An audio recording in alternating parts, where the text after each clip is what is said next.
Welcome back to the channel, everyone. Davey Deathray here. Oh my goodness, you guys. Thank you so much for being patient. Had a really late night last night. Got up early this morning, did a whole bunch of chores and all that kind of stuff. And getting ready for this and setting everything up. At the last second, I was like, oh my gosh, I forgot to plug the speaker in so I can actually I know the movie and everything that we're watching here, but just to be able to have the full experience, So welcome everyone. It's great to see ya. We've got Gory Tiger in the chat. How you doing, Gory? Ryan Swayze, what's happening, Ryan? I feel like it's been a while since I've seen you over here. I know I'm always seeing you in other people's chats, so thank you so much for hanging out. Lamontre Gillard, how's it going, man? Great to see you. We got Big Rod, one of our great channel members here. Nicholas Woodall, welcome back, Nicholas. Great to see you. Always great to see you. Oh, and we've got Rosie Rose, another great channel member here. How you doing, Rose? Awesome to see you. And Destiny Faulkner, what's happening, Des? Great to see you in the chat here. Yeah, guys. Last night was kind of epic. So right before I went live with everyone on the members only Q&A hangout stream, Cecil from the Horror Show channel reached out and he was like, hey man, I don't know if you can come help me out at Gathering of the Ghouls, but Susie, who's one of the long-standing Horror Show channel folk, she just wasn't feeling so hot after being at the con all day. So I was like, all right, man, I'll hop on this members only stream. I'll do it relatively quickly and then I'll drive out to Mesa, which is almost like an hour away from where I live. So drove out there, and right when I walked up to the booth, Cody Leach was hanging out. He got flown in by the Terror Trader people, so he's been hanging out at the con. He's going to be doing a panel today talking about how to get your YouTube channel going and all that kind of fun stuff. So it was really cool to meet him. He's going to be on Late Night with the Davey here this Wednesday. So it's the true 15th anniversary of Rob Zombie's Halloween 2. We're both big fans. I'm a huge fan of Cody's, and it was really cool to, if you guys have been hanging around the channel or you watch Late Night with the Davey, you know that a lot of times, that's my first time talking to these people for the most part, other than DMs and stuff like that. Like Destiny was on the show a couple months ago, so she can definitely speak to that, we chat in the chat, DM to set everything up. But the very first time we ever talked to each other was right on the show. So it was pretty cool to kind of get that warm up, build a little bit of that rapport with Cody, especially somebody who not only do I really enjoy his channel, but just everything he's accomplished as a content creator is pretty epic. And, a really driven, serious guy, but also it was fun to just kind of cut loose and shoot the shit. Him and Robert the Wolfman and myself hung out for all night. It was hours and hours just talking about whatever. And not only that, but I ran into Miguel Nunez Jr. from A New Beginning and from Return of the Living Dead. And it was great because I was like, hey, you're Miguel Nunez Jr. from that one episode of Lois and Clark, The New Adventures of Superman. And he just got a total kick out of it. I was like, hey, man, I got to interview Ron from A New Beginning. He was great. And he was like, what? You do interviews? He's like, take my number. Here's my number. Gives me his friggin' phone number. And, we've been texting back and forth today, just talking about setting up an interview. So when I get done here, guys, I'm actually driving back out to Mesa, going to help Cecil a little bit more, hopefully bump into Miguel again. And I really want to catch Cody's panel as well. Because here we are, I think we're at 860 subs on the channel. I can use all the help I can get as far as, knowing what to do to take things to the next level. Although I'm really enjoying where we're at and I love hanging out with all you guys. But it would be cool to get some insight on how to reach some folks that maybe just, don't even know you exist. So, let's say what's up to everyone else here. Backtrack Cinema, what's happening? Great to see you in the chat. The Late Night is coming up here on Wednesday, 10 p.m. Eastern. It's gonna be a fun one, especially after we sort of chit-chatted and built a good foundation. I kind of know what I want to talk about and what I want to the kind of discussion that we could have. So And you know what? You never know. Like sometimes when you bring somebody on, at first you could be like, are they kind of not big timing me, but are they waiting for me to like rise to the occasion? Yeah, Destiny Mesa. Woohoo! Yeah, I'm all the way out in Goodyear, Des. I don't know if you've been to the West Valley of Phoenix when you've visited out here, but yeah, man, Mesa's way out there. I would imagine that that Braden lives on the east side. Most people live on the east side or like central Phoenix. So yeah, it's a good 45-minute drive if I drive like James Bond, which I do. So yeah. What's happening, Fachi? Great to see you. He says, Sackhead. That's what I call Davey when he puts his on my head. Oh, love you, Matt. Love you, Matt. Cody Leach is amazing. Absolutely love hanging with him on the channel. Yeah, man, it was surreal. It was really cool to get to kick it with him, in real life. And yeah, just I don't know what I was expecting. If I was expecting things like maybe I was expecting myself to be a little more nervous.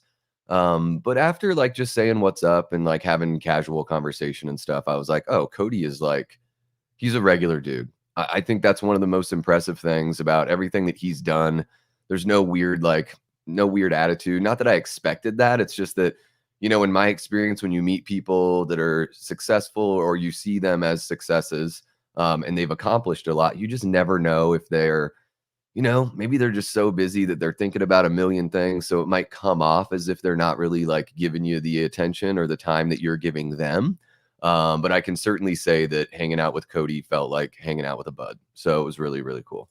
Yes, Sackhead Jason. Absolutely, Gene. I'm so pumped. Thank you so much for joining us here. Gory Tiger. What's happening, Gory? And Scooby Doo. Scooby Dooby Doo. What did I miss from Is it Miguel Nunez Jr.? Is he in Scooby Doo? Did I just is that what you're saying there, Des? Maybe. And we got Brooke Scarlett in the chat, one of our great channel members. How you doing, Brooke? Awesome to see you. Hope the weekend is treating you well and you've been able to relax and spend time with your fam and all that kind of fun stuff. We got Medley Man in the chat. What's happening, Medley? It's been a little bit. Great to see you back in the chat here. And Gavin is hanging out with us. He's on the tattoo shop as we speak. Just wanted to say what's up while I have a free second. Thanks, man. Hope the tattoo goes well and, that it turns out exactly as you hope it does. What's happening, Miss 80s movies and music? Thank you so much for tuning in. We got a new sub there, Miss 80s. And if I read the comment section correctly on the live stream that I was on over at Drum Dums, Miss 80s, did you put together the Knights in White Satin video that ran before the live stream? I think I saw that. That's what Lee said. So thank you so much for providing that. That live stream was an absolute blast. If you guys missed it on Friday night, it was myself, Nick from the Lost River Drive-In, and of course Lee over on Drum Dums.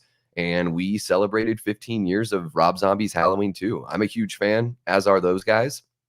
I kind of like the oddball movies in the franchise a little bit, as you can tell. I'm a big Ends fan and a big RZH2 fan and all that kind of stuff. So I like when they take chances. I know that, to me, nothing's really going to compare with like the very first movie, of course.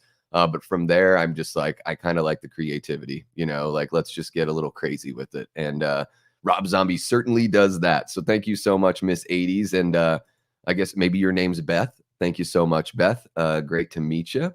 Let's see here. Ryan says, I thought you and Killjoy Jake had great chemistry. I thought so too. I think that that's one of those things you just never know until you jump in there. Destiny says, all I know is Phoenix has a great sandwich shop Braden and I went to last time I was there, and I recommended it. Recommended. Ooh, is that New York Slicers? Because there's a spot like in Central Phoenix called New York Slicers. It's in the middle of like this industrial district. There's like not really much else around, but oh my God, it's like a traditional like fat ass like East Coast deli sandwich. Like you eat half of the sandwich and that's like a meal. It's friggin' incredible. Like I love that place. So maybe that's the place. Another good place to check out the next time you visit out here, Des, is Oregano's. I mean, they're all over the place. Maybe you guys have gone to Oregano's. I worked at an Oregano's and they treated the staff like crap. Excuse me. They treated the staff like crap, but they treat their customers amazing and the food's really good. So what can you do? Don't mind me just opening up my little peach Waterloo. Love the Waterloo. the pop on the Waterloo is really, really nice.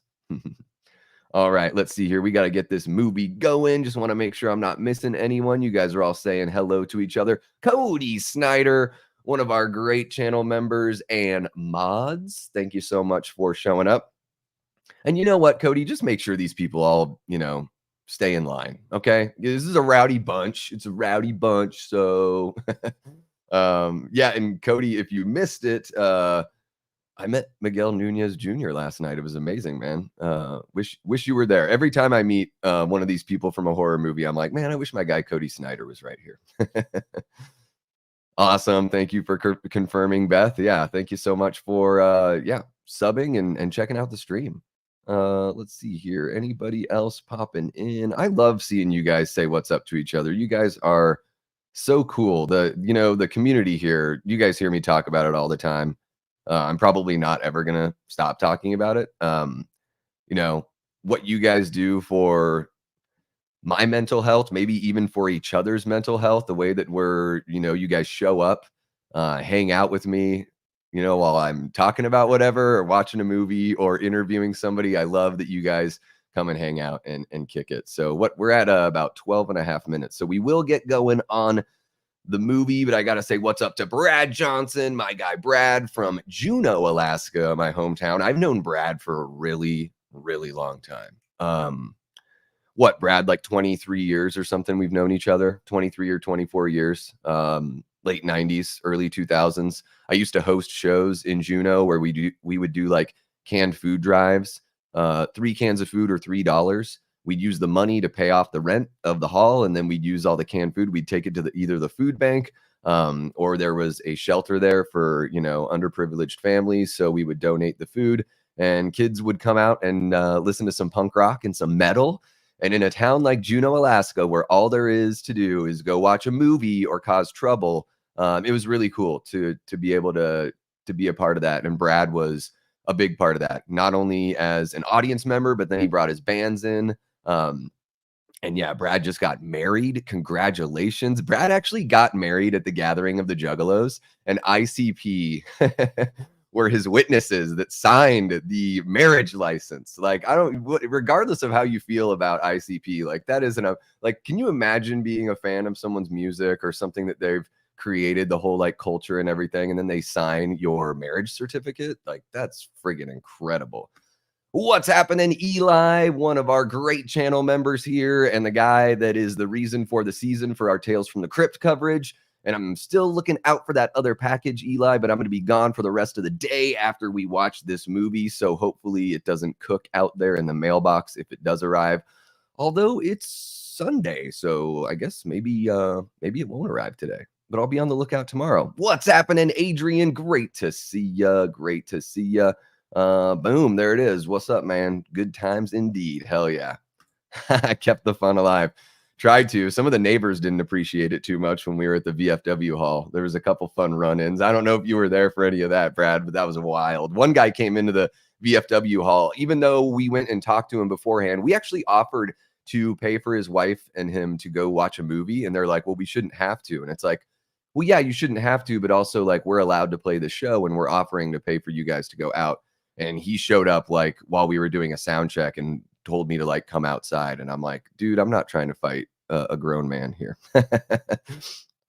Boom, there it is. Love spreading the love. Halloween 2 is better than Friday 2, not by much. The original Halloween 2? I don't know. I think I might like this one more. I used to really love the original Halloween 2, and then the more I watch it, the more it's not like I fall out of love with it. But I don't know. There's something about it. Seems like there's a lot of downtime in the original Halloween 2. What's happening, Chad? Great to see you. We got Chud's Corner. Holy crap. We have 18 people in here. You guys are amazing. I don't even have 1,000 subs, and you guys make me feel like I'm on top of the world. It's absolutely incredible, the support and the awesomeness that you guys bring every time. I know I keep on talking a bunch of shit, and I'm putting on the movie, but we are going to get going with that. I'm just going to get it all queued up. Who's going to be watching Friday the 13th Part 2 with me? Who's going to get their sackhead Jason on, right? This movie, I think it's one of the best. If I remember correctly, I think it's my third on the ranking. So it's in my top 3. I really, really enjoy this one. I love the music. To me, the music still feels so classic, like old school Hitchcock.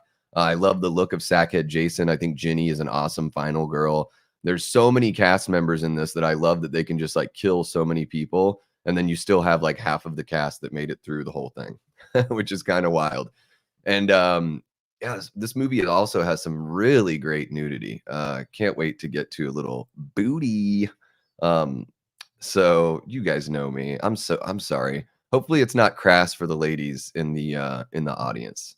I don't mean anything by it. I just you know, we don't get that anymore. So it's kind of nice to go back and watch these older movies and be like, oh, it was a time where, the slasher movies were sort of known for being like giving you all the taboo, giving you the blood, giving you the zany characters, and also giving you some good old full frontal nudity.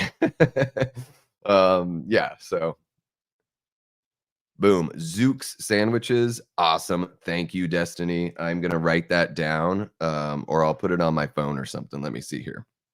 Um, yeah, Zook's. Okay. I gotta check it out, especially if I'm gonna be driving across town today. Maybe I'll have to stop by Zook's on the way home if they're still open. I would imagine they must be out there in the East Valley.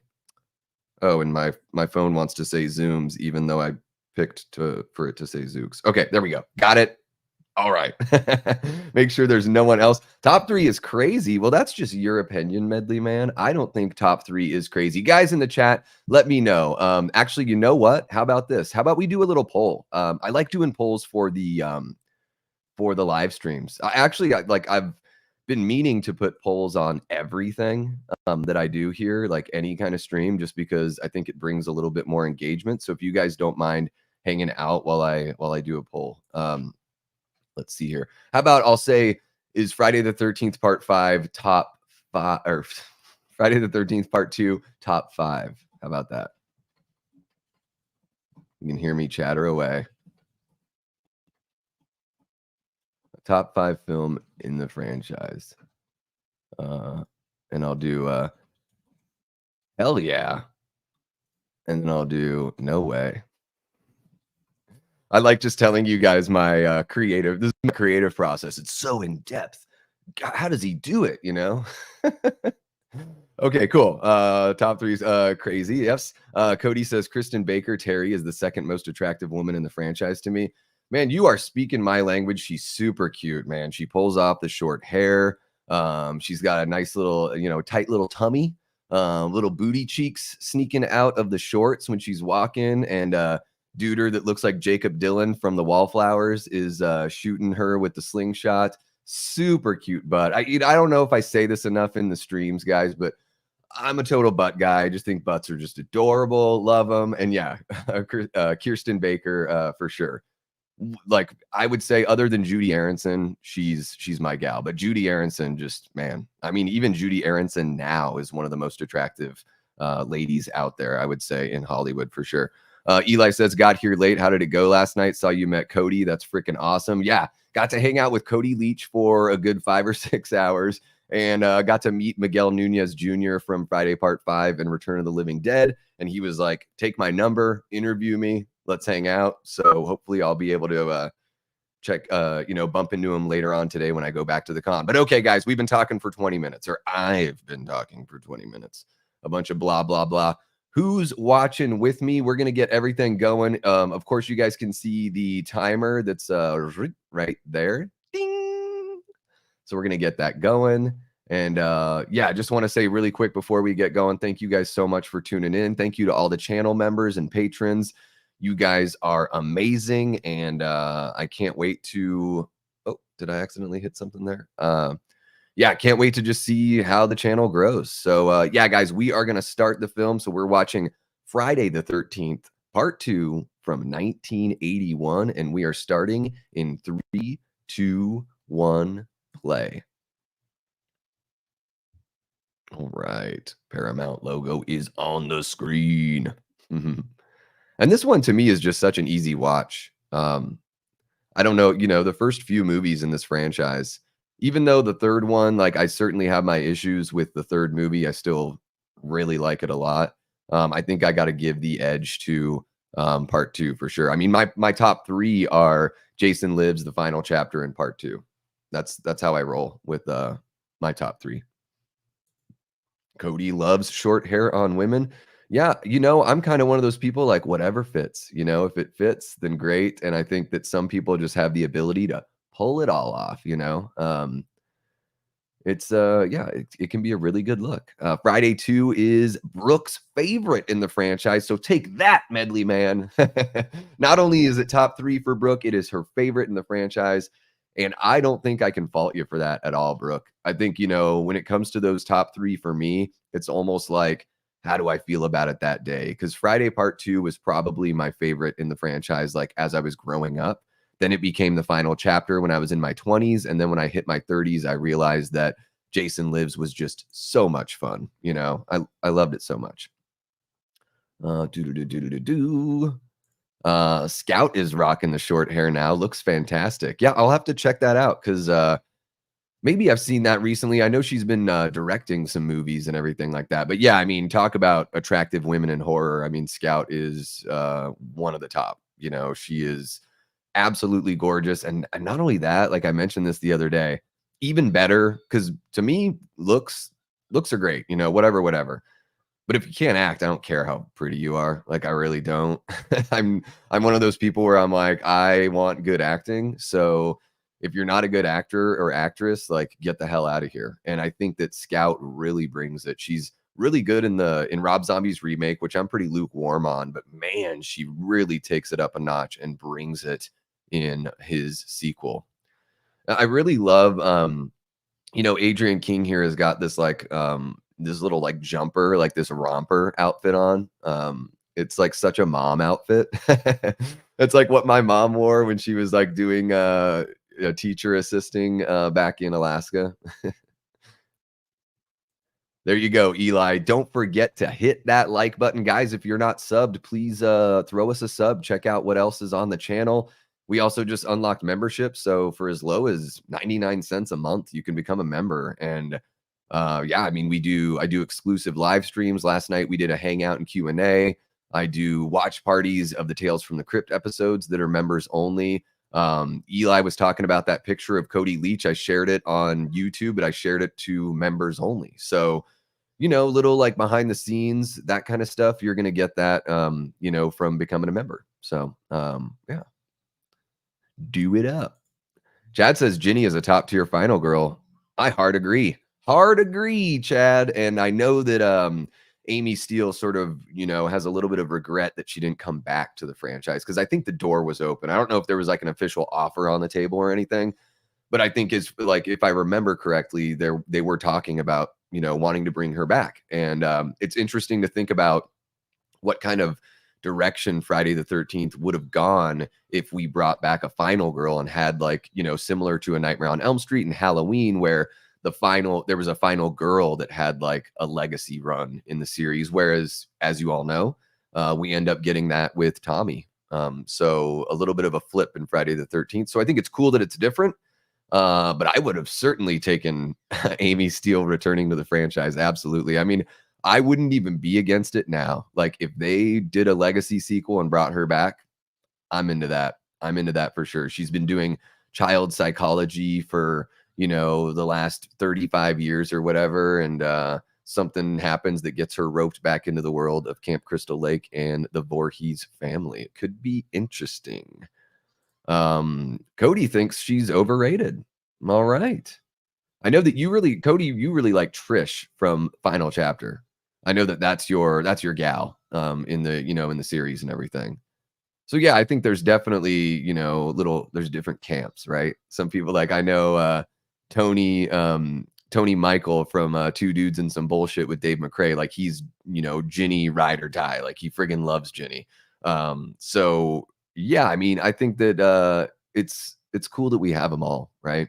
I know a lot of people like Chris from part 3, and I don't really like Chris. I don't think she's a very good performer, and I don't think the performance is really there. And I do think that she's jerking around what's his face quite a bit. I mean, I know that he's pretty like focused on getting it on. but something must have been said or something must have been done to make him think that that was like going to happen. So I sort of feel like she's kind of a cock tease. I know I'm just losing all the women right now. They're like, ooh, Davey seemed so sweet until he started talking about full frontal nudity and Chris being a cock tease. Hopefully, you guys are still with me. I'm a nice guy. But ultimately, yeah, I'm a dude, and dudes are going to dude. What can you do? Yeah, I just think it's interesting, like, to, see it's fascinating to see everyone's different kind of opinion. I mean, on the one hand, you don't really get much of Ginny until the end. Like, you get character moments and everything, but as far as like a through line, she sort of dips in and out of like the main story. Because this movie, maybe more so than any of the other movies, like the B story is like totally separate. Whereas you think about the final chapter, and the two houses are like right next to each other. So the A and B story are kind of coexisting right in the same space. Whereas in something like part two, like half of the camp, or half of the counselors end up going to the bar and partying hard. And to me, it's almost like I think of it as like the same bar from Jaws 2. I just think of these movies existing in the same world. Yeah, I still need to see April Fool's Day. Ah, God, another one of those movies that I really have to see. Because yeah, I really like her as an actress. I've watched reviews of the film, and it seems like a really fun time. So yeah, gotta check that out for sure. Um, Cody says Chris would be number one if she didn't lose it. Yeah, I just don't. I know Nick from the Lost River Drive-In. He's a big Chris fan. I think part three is his favorite in the series. Um, you know, more power to you. I think it's really cool just to have that conversation and that we all have those different preferences. I feel like I'm kind of a basic bitch when it comes to picking my favorites. And I'm like, I like Jason Lives in the final chapter. It's the most like run of the mill, not interesting opinion. But it's like truly how I feel. So I don't want to just like say things just to say things. And how about I do boom? How about I do that? That's pretty fun, right? A little banner down there, to tell you what's up. Rosie says, "No worries, Davey. We still here." I appreciate that. I appreciate it. Cody would take Tina over Ginny and Chris, but they don't have telekinesis.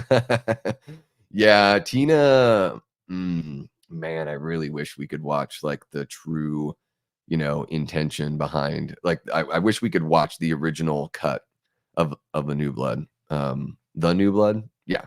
I think that would be awesome because you give a guy like John Carl Buechler the directing job, and he's an effects wizard, and to cut out all the gore just seems like the biggest misstep in the franchise. I know it's not their fault; it was the censors. So, not trying to put that on anyone on the creative team, but it is a damn shame that they didn't save that footage. That all of that was lost. It's too bad. Gene's saying, I'm not going anywhere, Davey. All right. Well, I appreciate that, Gene. Thank you so much. 4 and 6 are goated. They really are. They really are. Yeah.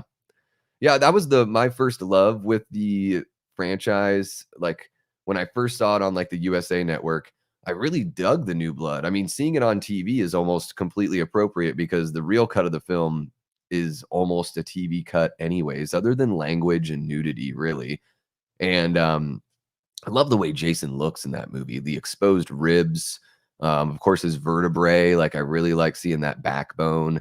And yeah, as a kid, it was fun to watch someone with superpowers fight an undead monster. It was I was getting into X-Men and comic books at that time, so it was like it felt like Jean Grey. I know everyone calls it Carrie, but to me, it felt like Jean Grey fighting Jason. Which would be wild. Think about a crazy crossover movie where what did I mention? Or somebody had brought it up maybe in one of the chats where it was like Teenage Mutant Ninja Turtles taking on like Michael Myers. Like that would be really cool. Or taking on, how about you mix Jason Takes Manhattan? You do like an Otherworld Jason Takes Manhattan where he actually shows up at the beginning of the film, is killing a bunch of people, and the turtles go and stop him. Like that would be incredible. Maybe while the turtles are fighting Jason, Shredder goes and does some nonsense and they have to fight him after. I don't know. Just spitballing here. What's happening, Jamie? Welcome to the stream. One of our lovely Death Squad mods, along with Mr. Cody Snyder there. Thank you guys so much for being mods and channel members. Love you guys so much. And hope you're having a great weekend so far, Jamie.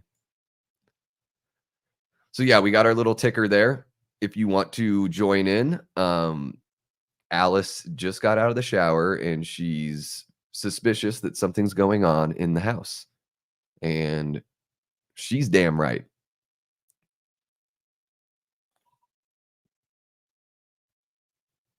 Oh my goodness.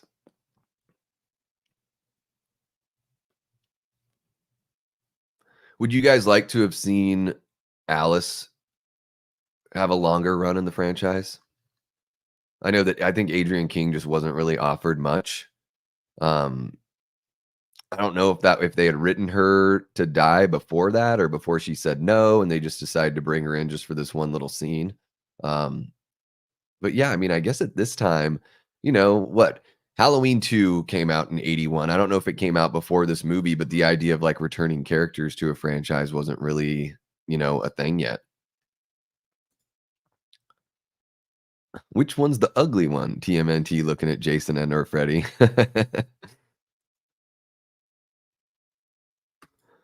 What's happening, Darren? Thank you so much for coming on into the chat, man. Great to see you. Hope you've had a lovely weekend. And yeah, it's about 7 p.m. out there, coming up on 7 p.m., quarter to 7 out there in the UK. We are, man, Alice just got it. She just got the screwdriver in the head or whatever the heck that was. I love that Jason is sweet though. He's like, I don't need to burn down the house. The cat doesn't need to, deal with anything here. So I'm just going to make sure that, you know, the tea kettle is off the stove and then boom, explosion for the title. I like that kind of chrome look they've got with the part 2. I love the way that they did the Friday the 13th credits back in the day too, where it's just you see it's just sort of like the people's names are sort of smattered in these random spots. And of course that Harry Manfredini score, which is really, really damn good. Especially in the first couple movies.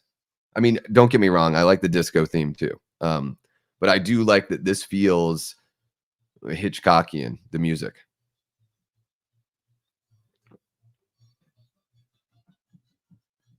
Jamie says, I'm great, except I just spilled my baked beans. Darn it. Don't spill the beans. Don't spill the beans, Jamie. She could have helped Ginny and gone out by sacrificing herself. Yeah, they could have kept her around. Yep, absolutely. Everyone's saying, what's up to Darren? Love to see the love spread throughout the chat. Absolutely. Leave the cat, take the life. Timestamp Gory, we got the timestamp right there for you. So I just started it at 0. So there you go. It's a running timestamp. So at any point, if you end up, having a pause or whatever, you can always catch right up. Eli says, have you seen the Retro Realms Halloween / Ash versus Evil Dead 16-bit game? I grabbed the collector's edition with 2 arcade tokens with Michael and Laurie in them, encased in acrylic and a 12-inch Michael plush. I did see that.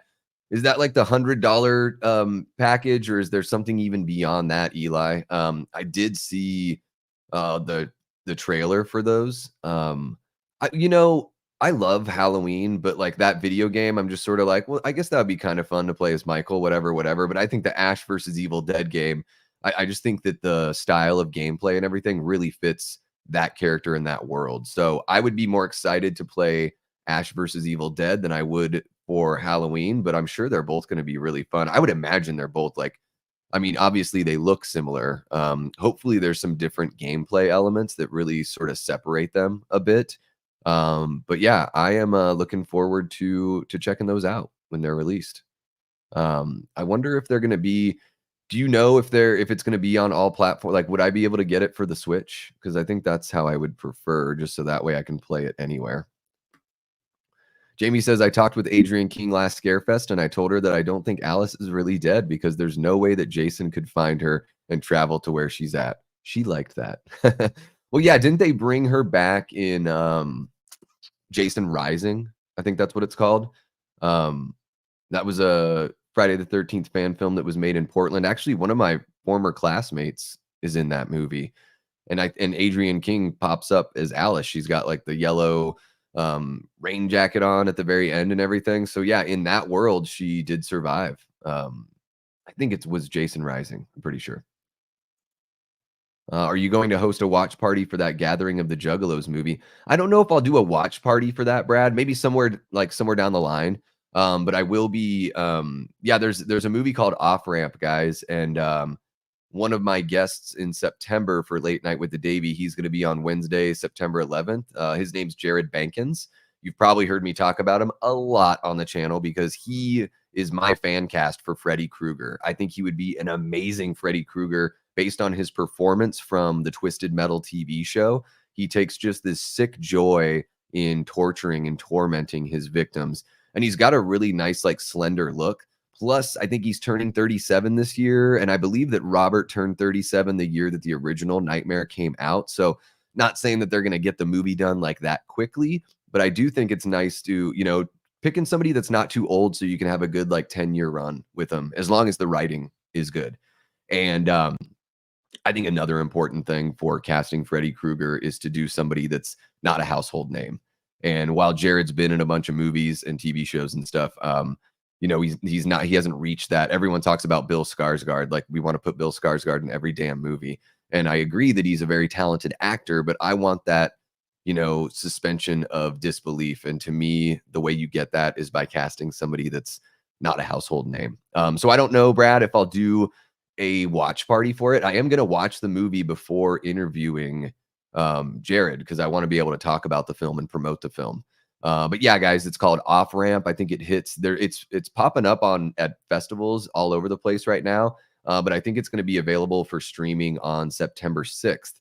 And it's a movie about a couple juggalos going to the Gathering of the Juggalos. And I've read so many glowing reviews of this movie. People that are like, I can't believe that a movie about juggalos made me want to be a better person. So I don't really know much about the plot. I haven't seen like a trailer. I kind of want to go in blind. By no means am I a juggalo. I enjoy a handful of ICP songs because they make me laugh. But I'm just not like very well versed in that whole world. But Brad in the chat, he knows all about that world. So yeah, maybe do a watch party somewhere down the line. I guess it depends on like how I feel about the movie. If I'm really digging it, then maybe I do want to give it that extra promo. But I guess I won't know until I see it. $100 bundle. Jamie says, yes, she told me to check out Womp Stomp to see that film. Yeah, Vin got involved. I think they'd kind of had the train running a little bit and welcomed Vin in, and he was able to help them out. Yeah, when I saw that he was involved, I was like, damn, like that's a big get. Good for them, All platforms, $79 version with the Halloween VHS box. Oh, if only I had all the money in the world. I'll probably just have to get like the downloaded version that's like $30 or something like that. No way, really? Oh yeah, because September's coming up. Yeah, I didn't even know when to expect it.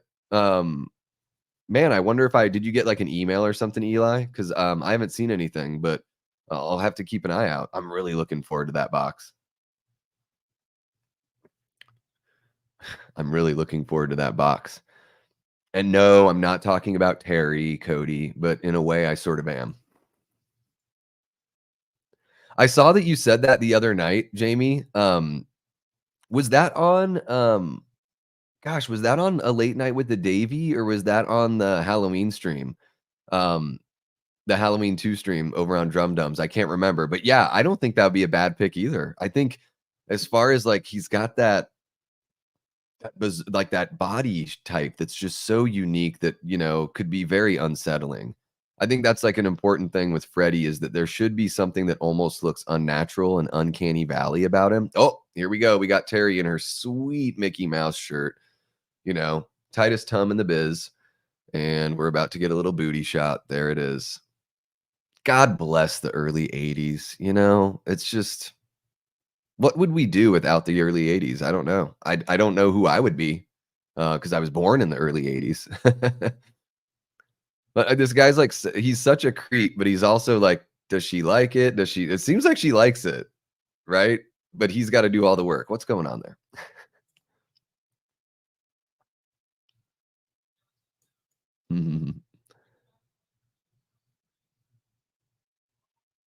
What song is that, Cody? I'm trying to think of it. Is that a song that they're listening to in the truck on the drive up? How's it going, Ty? Thank you so much for jumping into the live chat. Oh man, it sucks to have to work on a Sunday, but hey, check this out. When you get home from work, you can pop in your Blu-ray or whatever, platform you watch Friday the 13th part 2 on, and you'd be able to watch along with us because we got our little timer right there so you can just sync it up and yeah, enjoy our little chit chat and everything.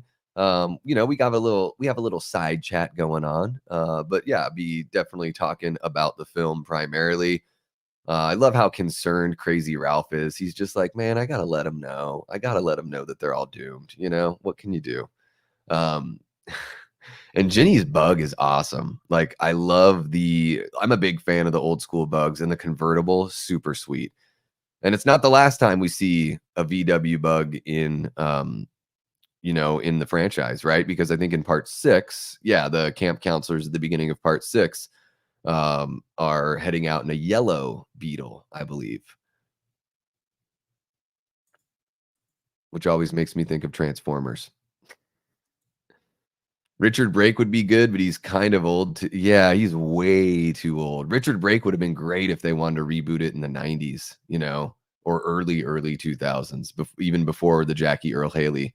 Yeah, he would have been great. Even, Kevin Bacon would have been great back then too. But yeah, these guys that are in their 60s, they're way too old. I mean, I'm not trying to say that you can't do it. I just think that like the idea now should be to find somebody that could play, Freddie for years and years. And just to remember that it's more about the the makeup is going to do its work, right? So you don't really need to find somebody that has that kind of look. Although I will say that Jared Bankins has a very angular face that I think would look really good with the makeup. I know what you're talking about, Cody. I think I said that in Lee's chat. Yeah. Yeah, DJ Qualls is really funny. Like in Road Trip, he's awesome. Like I love him in Road Trip. I don't think I've ever seen the new kid. I remember when it came out, but I totally missed that one. She has great genetics. Oh, absolutely. Halls of Illusions, shout out from Cody Snyder. It's the only song he knows of theirs. I really like the Nedden Game, which is like a dating game song. It cracks me up. It reminds me of like an R-rated Weird Al Yankovic song. So I gotta give him that for sure.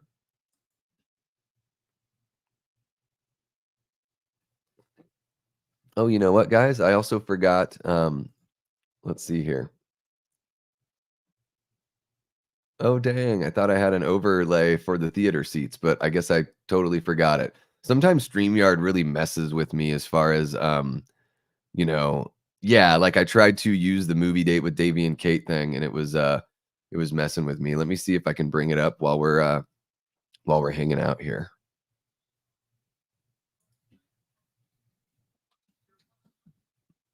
Let's see here. Maybe. I don't know. This could backfire. Yeah, it's scratch my chin. Too funny. Too funny. So right now, Ginny is about to totally punk Paul here by hitting him in the face with some exhaust. Boom, there you go, Paul.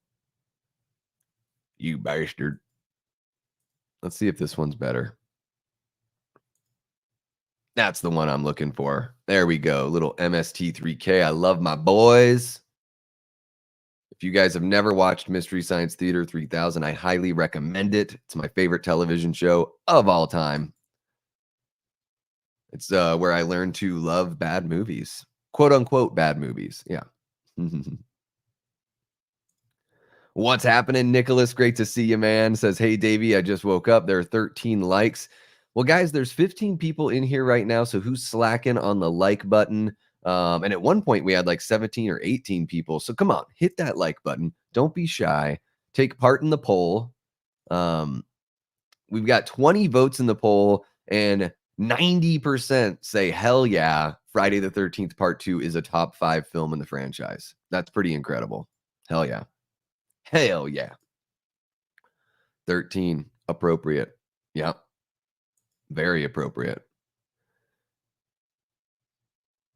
Oh, yeah, the new guy. Okay, yeah. I knew what you were talking about. I can picture the cover of the movie and everything. It's so funny. It has Eliza Dushku wearing nothing but a bandana for a shirt. Wow. Okay. Well, I'm convinced. I love her as Faith in Buffy the Vampire Slayer. Really like her there. You know who I really love in Buffy the Vampire Slayer though is Glory. I know a lot of people don't like Glory as a bad guy, but I think she has such a fun-loving way about her, and I love that hair, like those tight curls. I don't know. Glory is awesome. Love it, love it. What's happening, Greg? Hey, Davey. Yes, I love the movies on MST3K. Yeah, I'm a big fan. It changed my life. The Beast of Yucca Flats is when people talk about The Room being the worst movie ever, I'm like, you haven't seen a Coleman Francis movie because he did 3 films. They're all made fun of on Mystery Science Theater, and they're all so bad. I mean, there's not even on-screen dialogue in Beast of Yucca Flats. Every time someone talks, it's ADR, and you don't see them talking. You see the person they're talking to. It's friggin' wild. I'm doing great, Nicholas. Thank you so much for asking. How are you doing, man? I'm happy to be hanging out with everyone here. I had an amazing night last night. I went out to the Gathering of the Ghouls, which is in Mesa, about an hour away from where I live. Hung out with my guy Cecil from the Horror Show channel. He has a booth out there. Got to meet Cody Leach and hang out with him all night. Hung out with Robert the Wolfman, who I know you guys see in the chat all the time as well. I believe Robert's at work today, so it's probably why we can't or why we're not seeing him in the chat here right now. And then, yeah, Nicholas, I met Miguel Nunez Jr. from Friday the 13th, Part 5, A New Beginning, and Return of the Living Dead. He gave me his phone number, and we're talking about doing an interview. So you guys know that I interviewed Ron Sloan, who plays Junior in A New Beginning. So how cool would it be to also get Miguel Nunez Jr. in there? And then you know what? Like after that, and maybe get Shavar in there. You know, who knows? Maybe reach out to just whoever in the cast that's down. You know, could be really fun. They're coming up on it's a 40th anniversary of that film next March, so it would be really cool to get to interview and talk to those guys and put out those interviews, and then also just sort of like do a big celebration. Maybe put all the interviews kind of like together in a collection video and put that out during the anniversary, and of course celebrate it here on the channel with its own, you know, unique video or stream. Davey, I can row a boat canoe. Know that one? I don't think I do know that one. Gene, is that a song? Um, is it a song or a movie? Eli asks, how old were you when you first discovered the horror genre, and what was your go-to horror movie as a little Davey? Well, I guess I would, you know, Jaws is probably like my discovery. I don't, it's weird. Like, I don't know if I consider Jaws like just a straight up horror movie because it has so many elements of so many genres. But when people call it a horror movie, like, I ain't gonna fight it. Like, it's definitely enough horror elements to be considered a horror, especially back in 1975. It has those elements. And it does, to me, it feels like this is what, if Hitchcock made a movie about a shark, this is what it would be like. Like, it has that feel to me. I mean, of course, Spielberg, you know, uses some of the camera tricks that they pioneered in movies like Vertigo. So there's that kind of cinematic language that's sort of connective tissue that reminds me of Hitchcock, but also just the way Spielberg shoots in general and the way that he builds the dread and focuses on the characters and great music. I think those are all things that Hitchcock did really well in all of his movies. And I don't know if Hitch was still around. I don't know when he died, but I know that like I wouldn't be surprised if he were around that he would have been a big fan of Jaws. And if he weren't around, then he's got to be pretty damn proud of what Spielberg put together, especially for Spielberg's like second feature length theatrical film. I believe it was his third film overall, but his second one to hit the theaters. So yeah, I was probably four when I watched Jaws for the first time, maybe 5. Fell in love with it right away. I've owned so many copies of Jaws on, you know, VHS, double VHS, DVD. Now I've got Blu-ray, and then I upgraded to the Steelbook. It's my favorite movie of all time. I've got There's that Jaws poster right there, right there that my buddy Cole, who I had on Late Night with the Davy, you guys know all about my buddy Cole, who does visual art. That's his work right there, his poster that he put together. So yeah, my go-to is a little Davy. By the time I was like 10, I was on the Halloween train for sure. So I think that was probably my go-to as far as like if I wanted like something that was straight up horror. I always watch Jaws, but I mean, if I'm talking like actual like horror, just straight Halloween, the original all day. And my parents were cool with me watching that stuff for the most part. Um, I grew up in a religious home, but my parents have a pretty unique, well-rounded worldview, I'll say, to where certainly there were things they didn't want me watching or listening to or whatever, but they were pretty chill. The older I got, I think the more they realized that they didn't have to worry about me in that regard. So I applaud them for that because yeah, I grew up going to church every week. I never felt like the religion that my parents brought me up in was ever like a hindrance to or was ever like created boundaries of what sort of art I could or couldn't enjoy. So, I discovered punk rock and horror at a pretty young age, and my parents encouraged it. Bought me a guitar, bought me everything I needed I needed to dress up as Michael Myers. And it must have been 90 or 91 when I saw Halloween 2 on TV for the first time and told my parents, I want to dress as that guy. So we did the white face paint, the black sweatpants and sweatshirt, and a retractable knife. So yeah, they definitely nurtured that for sure. Well, there you go. You just woke up. You're doing fine. This is a good start, right? This is a pretty good start. And guys, now there are 18 people hanging out watching the stream. So please hit that like button. If you're not subbed already, give me a chance. Give me a chance. That's all I'm saying. Just give me a chance, right? You want to give this face a chance.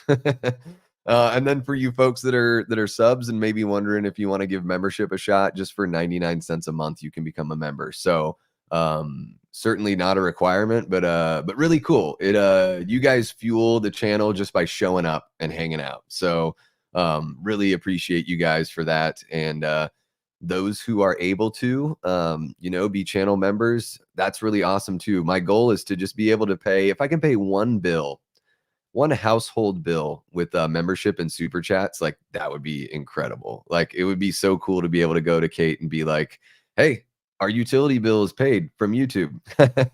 Just one small step for Davy Death Ray Kind. Ooh, baby. Ooh, baby.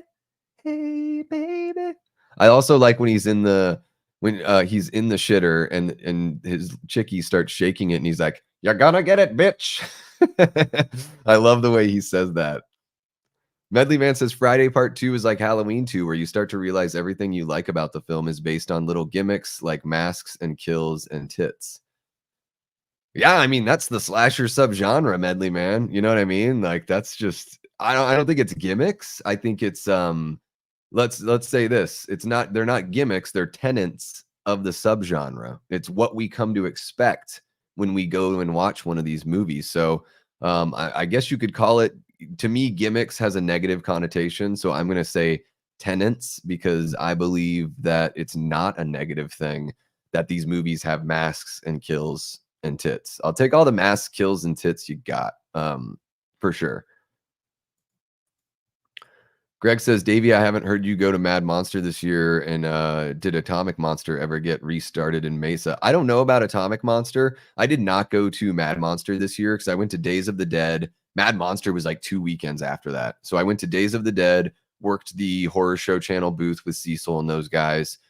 Skipped Mad Monster this year. And then, yeah, last night I went to Gathering of the Ghouls. And then when I'm done here, Gathering of the Ghouls actually just opened its doors 8 minutes ago for Sunday. So when I'm done here with you guys, I'm probably going to hop right off and scoot on over there and hang out with Cecil, maybe kick it with Cody. Hopefully I can bump into Miguel again and we can talk about setting up an interview. Yeah, it'll be, and then, I bumped into this guy, just started chit chatting with some random guy in an Evil Dead shirt last night. And we became buddies and started talking about he likes to create like knives and stuff like that. He likes to work with his hands. His wife is a painter, so she's a creative type as well. She has a booth at the con, and then I told him about my YouTube, and the guys started following me on Insta. It was really cool. So when I go out there, I'm gonna say what's up and check out their booth and see what they got. And I'm trying my hardest not to say anything about this actress because I know she was like 17 when she was in this movie, so it's not really appropriate. But all I'll say is, good lord, bouncy, uh, perky and bouncy. Oh, let's see here. From a Mystery Science Theater 3000, Gene. Okay, let me go up and grab that. What was it? Where did it go, Gene? Where did it go? Trying to find a chat is like just I feel like all this dead air when I try to find somebody's older chat. I can row a boat, canoe. No, that one. I don't, it must be one of the jokes they say. I really love Ginny's bathing suit here is like such a late 70s, early 80s thing, like the super low hip bathing suit. Like I really dig that look. It's just something that reminds me of like, a different time. Not on the Switch, I don't think.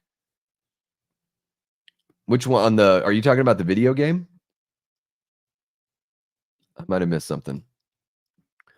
Brad says, I felt like we grew up in an era where horror movies were considered kids' movies. Yeah, the era I mean, you're just a few years younger than me, though, Brad. Are you talking about like the generation that you grew up in? I mean, I feel like horror movies have always been, geared towards like teenagers, young adults.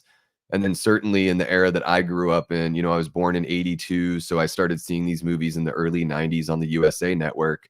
And yeah, I mean, they're cut for TV. So they sort of are like pretty kid friendly. You get all that excitement of the slasher, but you don't get the blood and the boobs and that kind of stuff. But for me, it was never about the exploitation of the subgenre. To me, it was just more about like the roller coaster ride of it all. Ah, the Deadly Mantis. What's really funny, Gene, is I watched that movie like years before they made fun of it on Mystery Science Theater because I was looking for a bad movie to watch.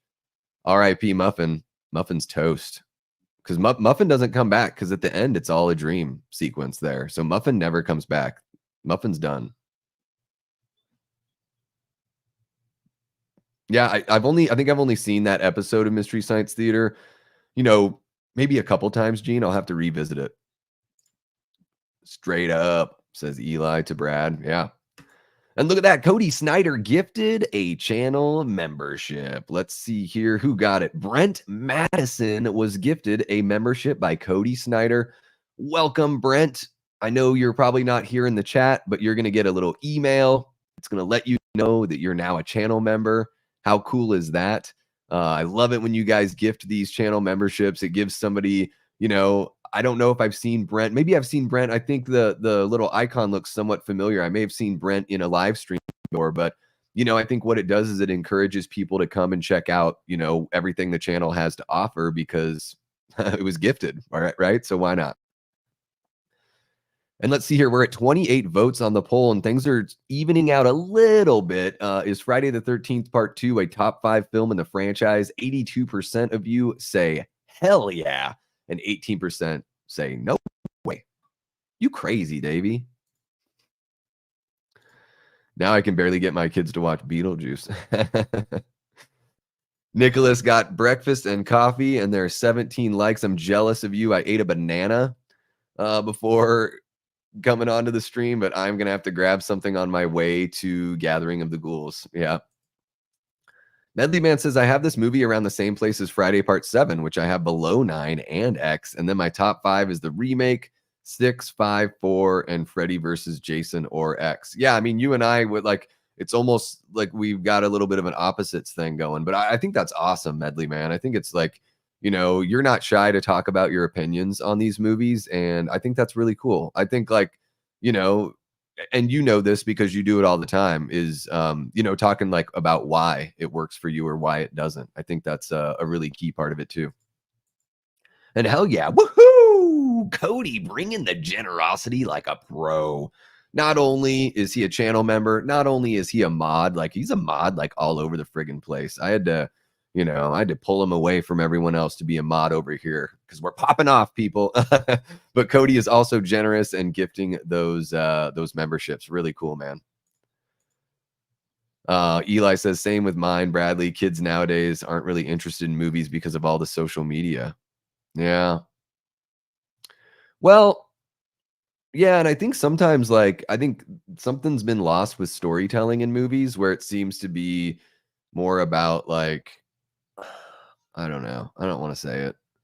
It just seems like maybe the message of the movie is more important than the story.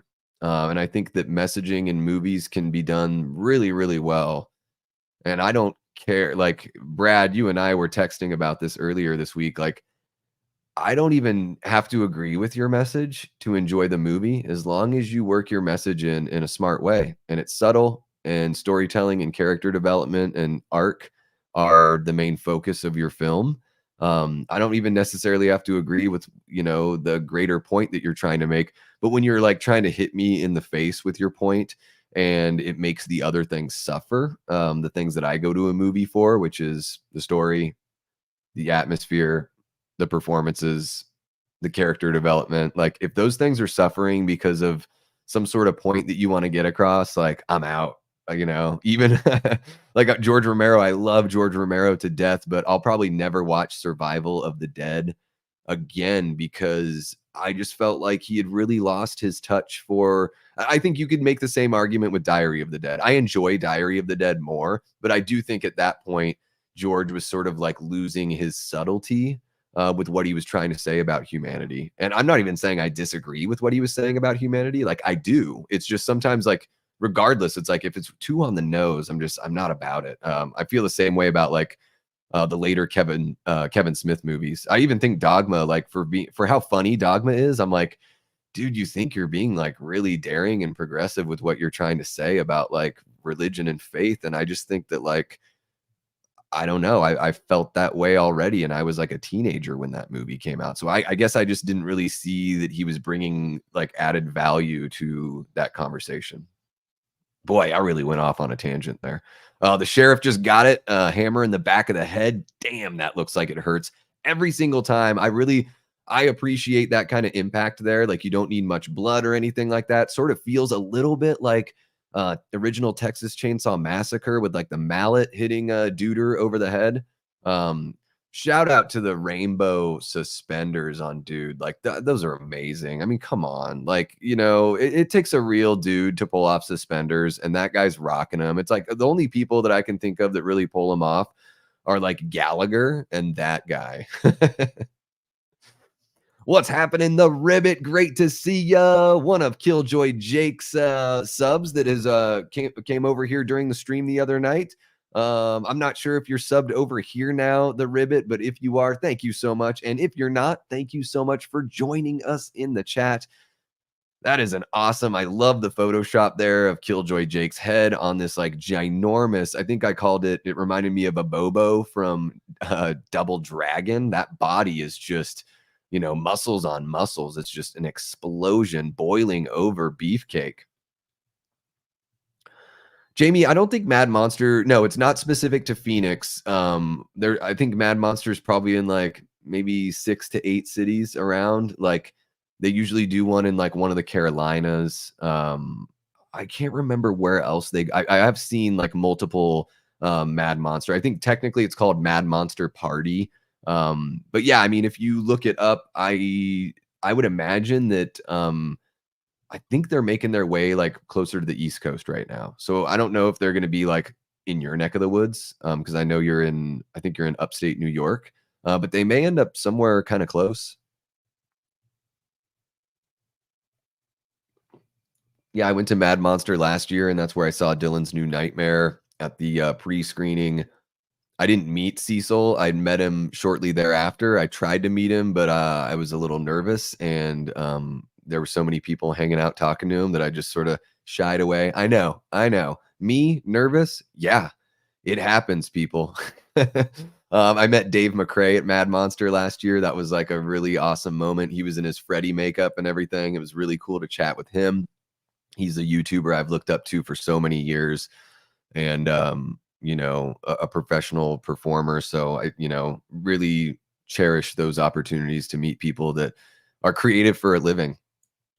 And here we go, Cody. Oh, they cut away, but we're gonna cut back and we're gonna get all the Terry goodness you got. Um, this friggin' I love this parking lot. People just park each other. They're just parking each other in.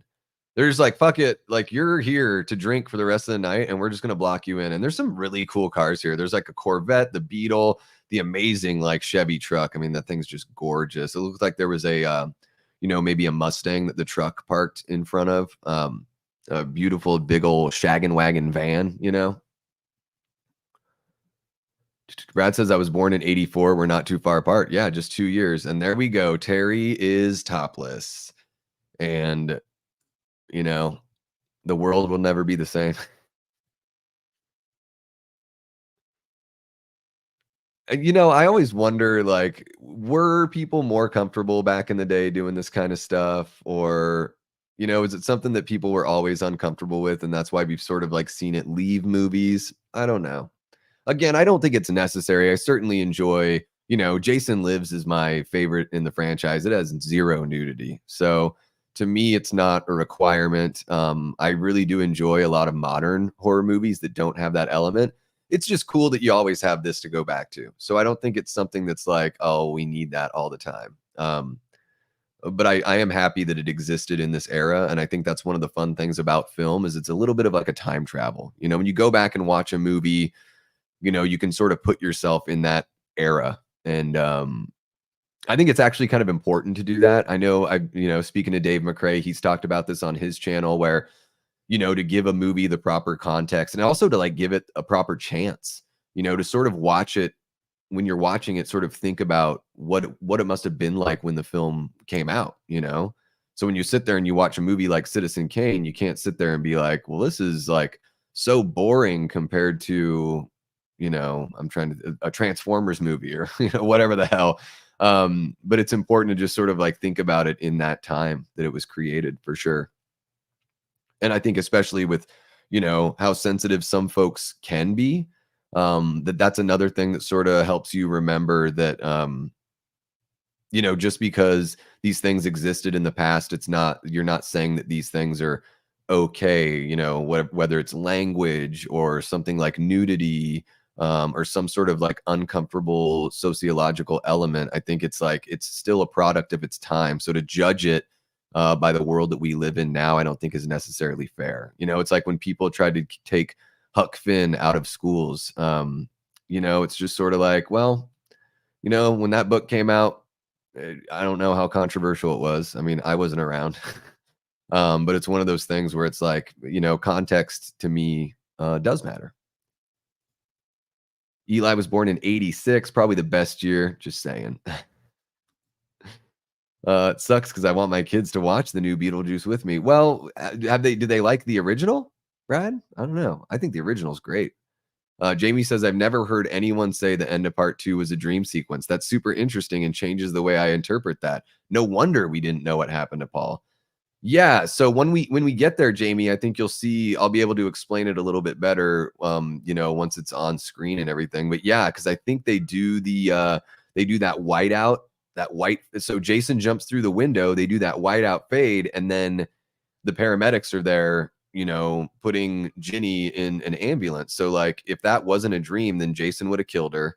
And Muffin would have been alive. But yeah, Muffin's dead. I mean, we just saw dead Muffin like that. There's no way there's another dog that's supposed to be Muffin. But yeah, it's that's the way that I see it, is that the end is a dream. And they sort of, kind of back that up in part 3, because part 3 just picks up right where, Jason's like laying on the ground next to the machete and he like pulls himself away.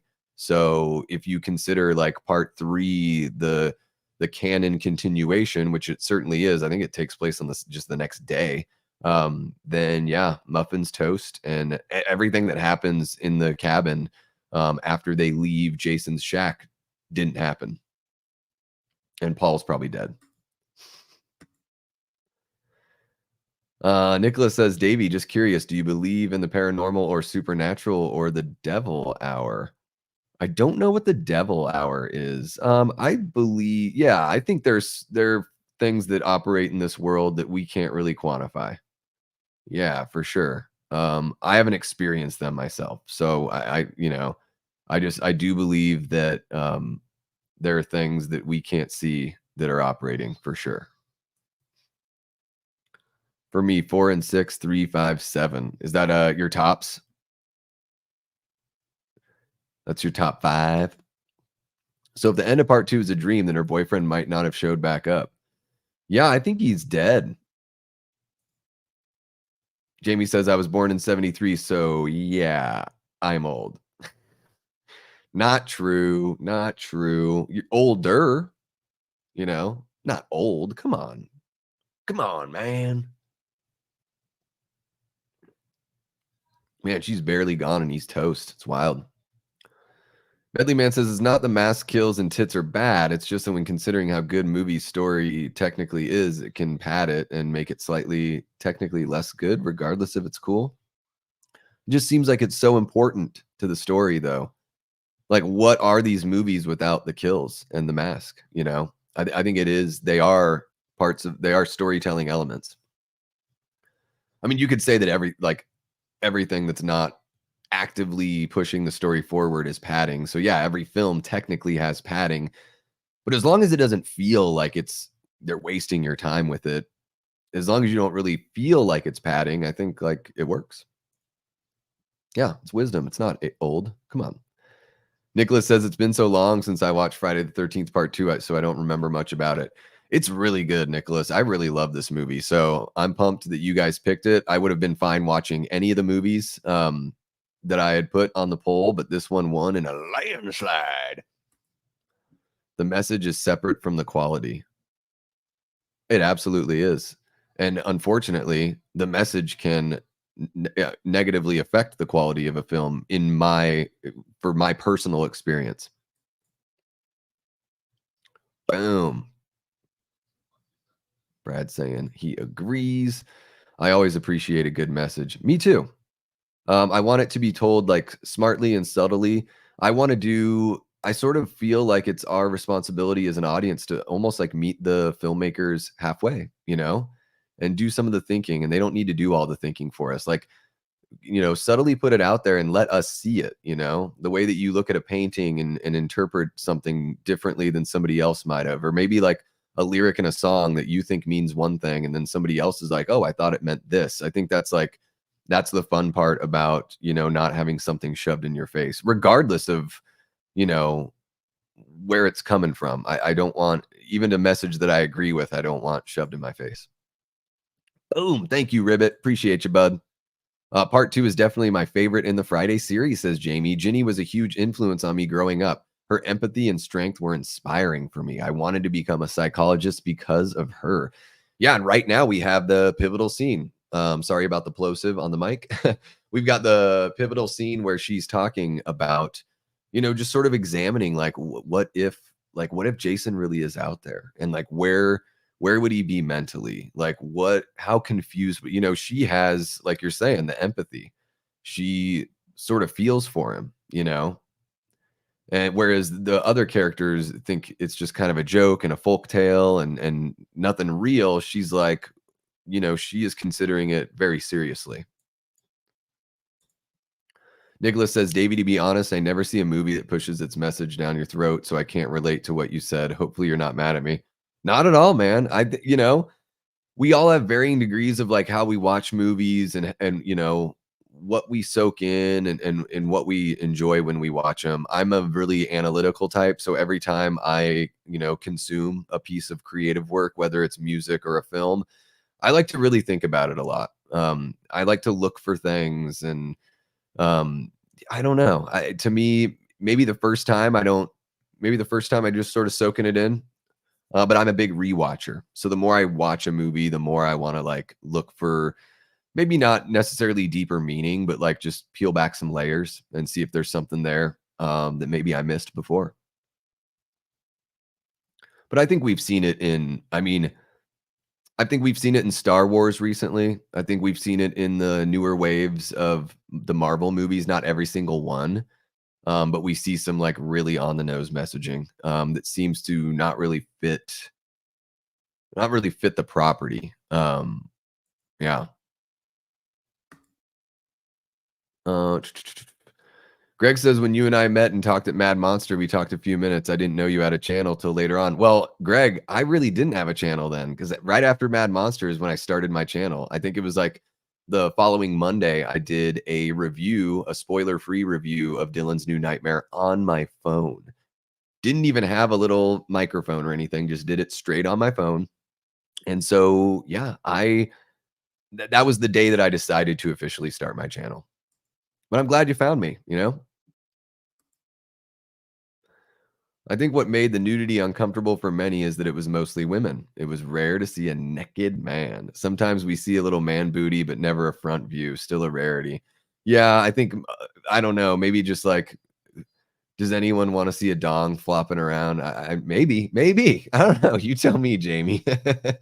I mean, I've seen it. Yeah, a couple movies. Manhunter. I don't know if you guys have ever seen. Oh, not Manhunter. To Live and Die in L.A. I got my William Peterson gritty '80s cop dramas mixed up.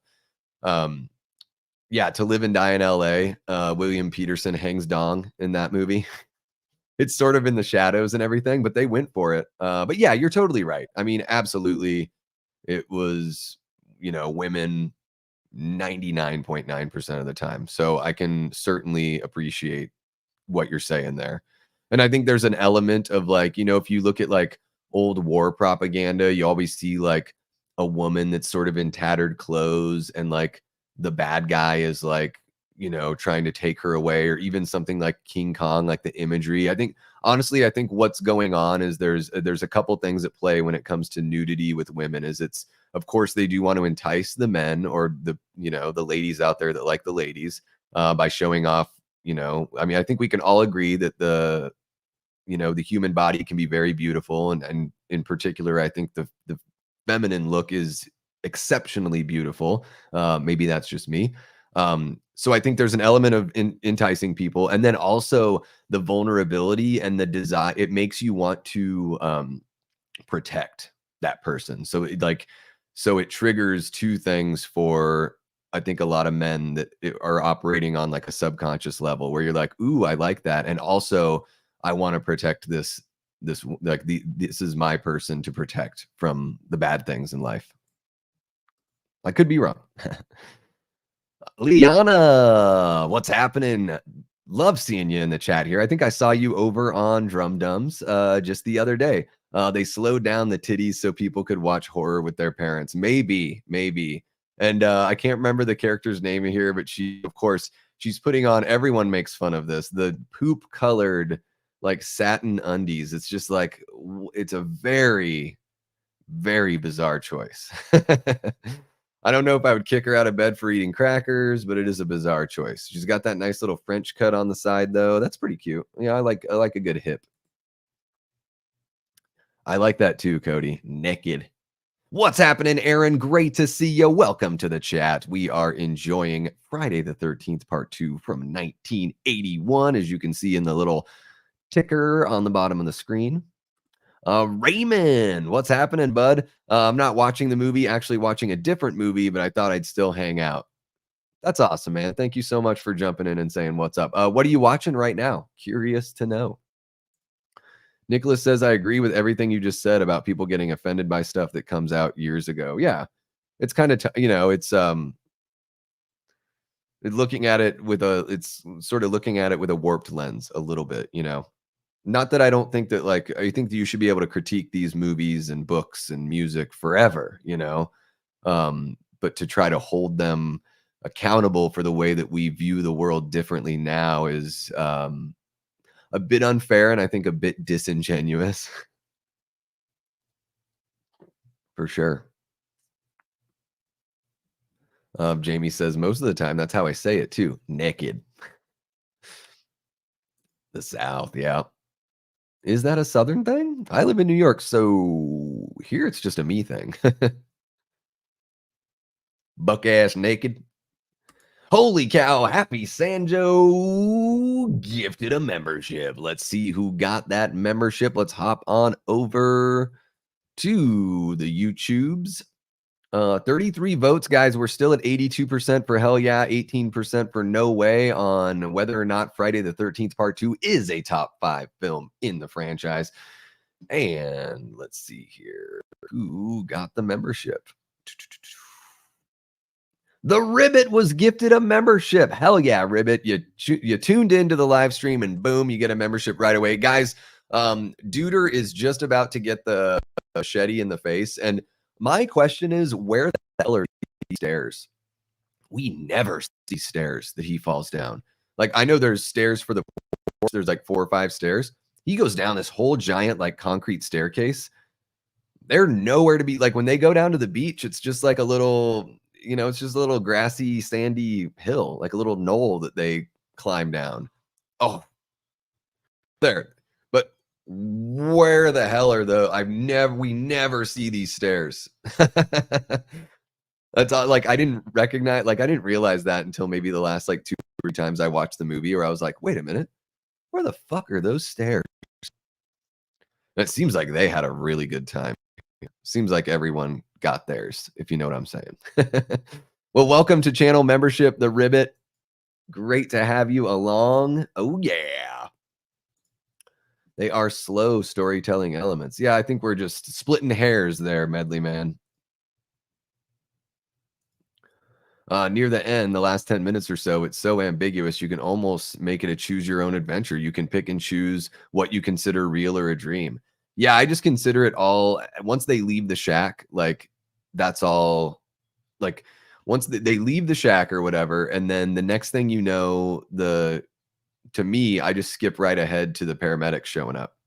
To me, everything after, in between the shack, leaving the shack, and the paramedics is all a dream.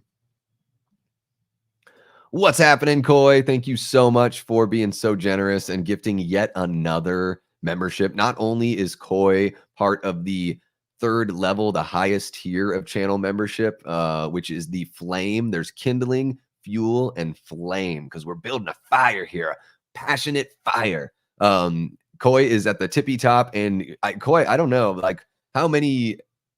Oh, we get the double stab from Mario Bava's Bay of Blood, or Twitch at the Death Nerve, if you prefer. Nice little homage there. I love the old timers hanging out here at the bar. But yeah, Koi, you've probably gifted how many? Like 10 now? Did you do like a $5 and then you've been just gifting them every other stream? It seems like you're gifting a membership. Davey, the devil hour is 3 to 3:59 a.m., where the paranormal is at its high point during the day. I've never heard that. Thank you for telling me. I didn't know that. Aaron says, give me all the on-screen dongs. Lol, JK. Jamie says, I do want to see some floppy dong. Yes. Well, all right. You asked for it. You got it. I'll write a movie and I'll put a floppy ass dong in there. What is it from the South Park movie, Bigger, Longer, Uncut, when they're like, big floppy donkey dick? Cracks me up. I've been rewatching Quentin Tarantino movies, and it's almost as if he's saying, look at how good you can make a movie when you throw traditions out the window. What do you think about that statement? What kind of traditions? I don't know. I think, yeah, he's got his own style of making movies for sure. But I still think that, the way he tells his stories, it all makes sense. It all tracks, it all has those elements. Even if he sort of mixes up the order that you see them in, they're all there for sure. But yeah, I think that as far as like kind of reconfiguring the structure of storytelling in film, I think that Tarantino is, punk rock in that way for sure. Love both To Live and Die in LA is my favorite Friedkin. Manhunter is my favorite man. Peterson, you rock. Yeah, and he's really great. I love the early CSI seasons. He's really, really good in that show as well. But yeah, Manhunter and To Live and Die in LA are just banger 80s flicks. Eli says, that's awesome, Davey, how starting your channel has opened so many doors for you. Can't wait to see the channel and you get bigger and the recognition you deserve. Well, thank you so much, Eli. That's really sweet. I feel like I am getting the recognition I deserve for sure. I think that like, you know, the things you get, like that's what you deserve. Like to say that I feel like I deserve something that I haven't gotten yet, like maybe I haven't quite earned it, you know? But really, you know, what I want when people check out the channel is just that opportunity, you know, just give me a chance.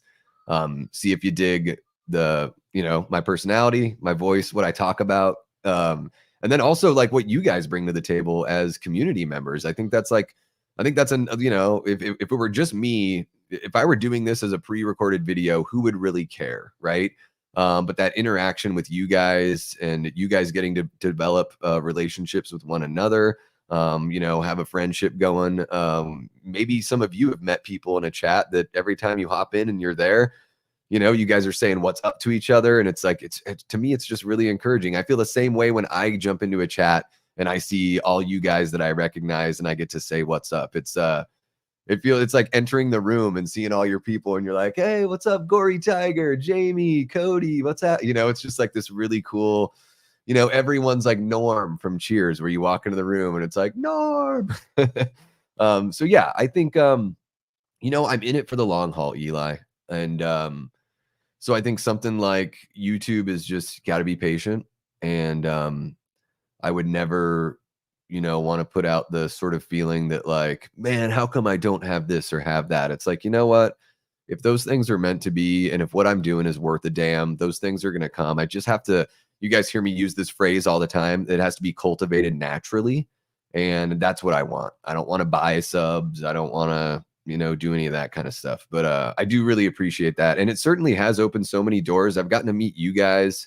You know, I've met so many people in the creative community as well, the other content creations. I mean, we got or content creators, we've got Fatchy here, and like Matt and I have become really good buds. Like we hit each other up all the time just to sort of check in and see how one another's doing and shoot the shit in DM. So it's like I feel like I really have, you know, gained friends, like honest to goodness friends.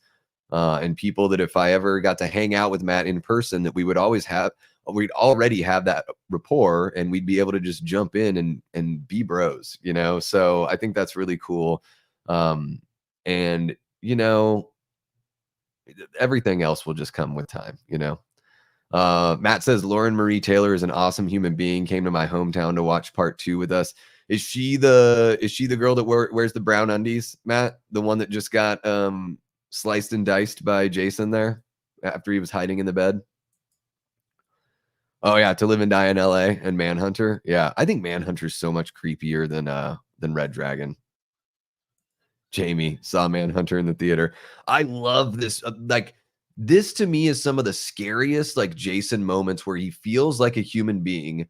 You know, Ginny is like frozen in fear pretty much, but she knew something was going on. Like one of my favorite lines is her saying, "There's someone in this fucking room."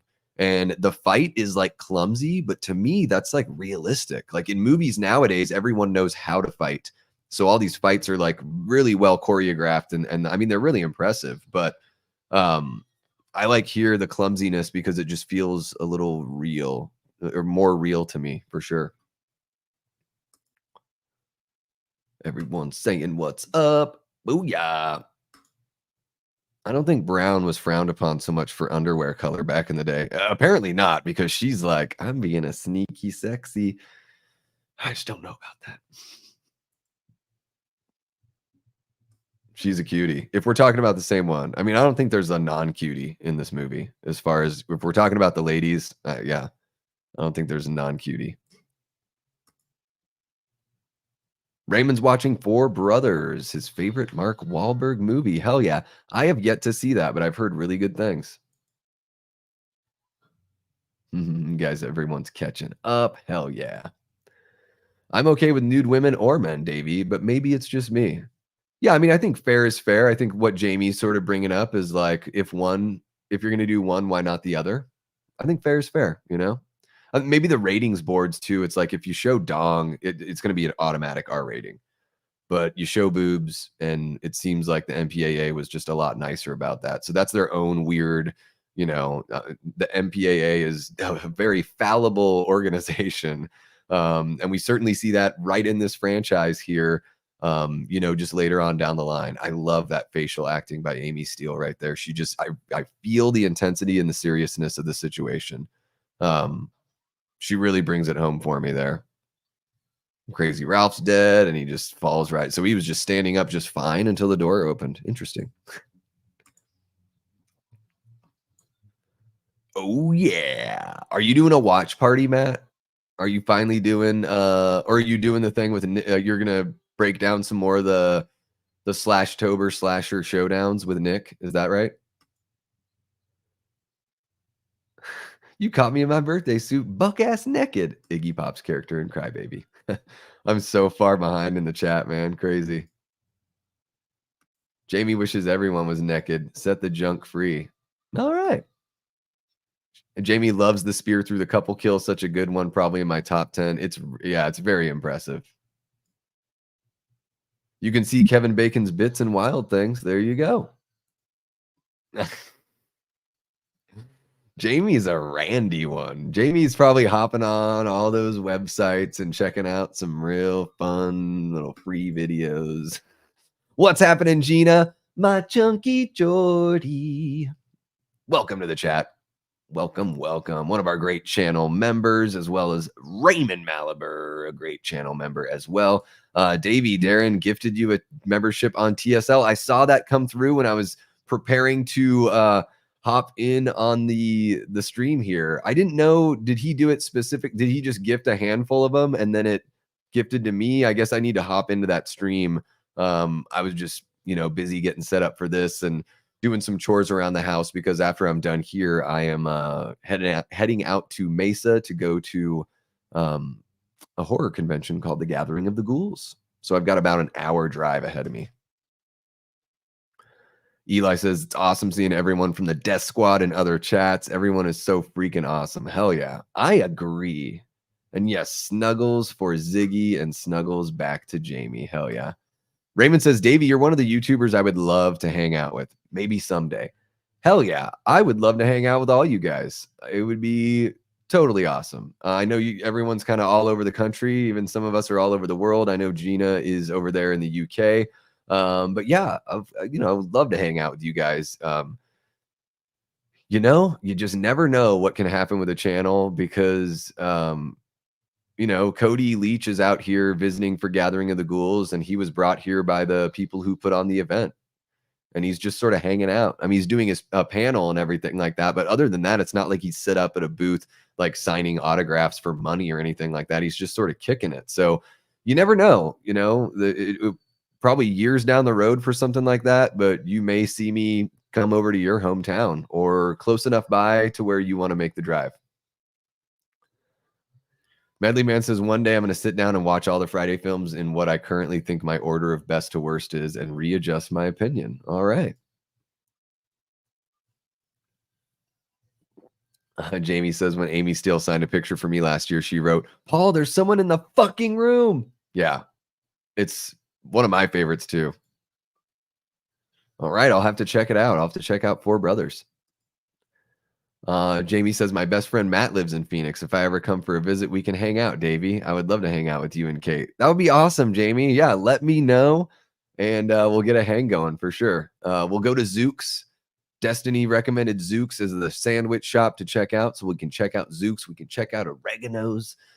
Maybe we can take in a movie. Maybe, I don't know if you like to play old school arcade games. I love old school arcade and pinball and stuff like that. That could be really fun.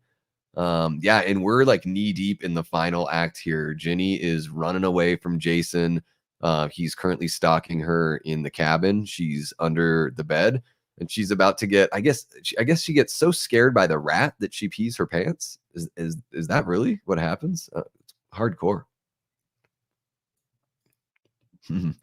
I love Iggy Pop in The Adventures of Pete and Pete as well. I've seen him live. I've seen Iggy twice live, and that's all because of Kate. We went and saw him in an auditorium, and then I saw him in an outdoor show as well. Really, really good. Both times when I saw him, it was like the drummer from the Arctic Monkeys was the guy drumming. Josh Homme from Queens of the Stone Age was playing guitar. It was sort of like a super group that he had put together for that post-pop depression album that he did. It was really good. Liana says, "Have you ever listened to DZ Death Rays?" No, I haven't even heard of DZ Death Rays. You might really like them, and it's the perfect with the name. Is that a band? I'll have to check them out. Feel free to shoot me, like a link or something like that. You can DM me. I think I've got let me just make sure because I think all the links are in the description below. Yeah, so you can, Liana, you can find me on Insta or Twitter if you want to shoot me a link. Or just like maybe if it's a band, like a song that you recommend or that you think that I would really like.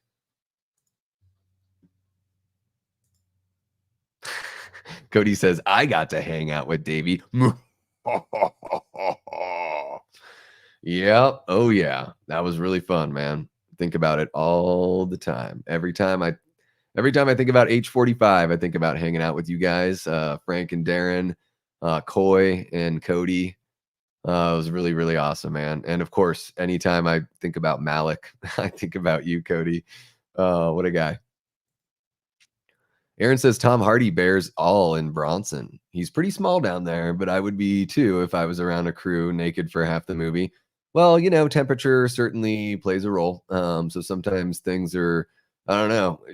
Some people are growers, some people are showers. I think probably most guys are growers, but who knows? Who knows? I haven't seen Bronson. Guess I'll have to check it out. I didn't know you saw his bits. Cody, have you seen the director's cut of City of Angels? It's a little bit better than the theatrical. Personally, I like that movie, but I get why some don't.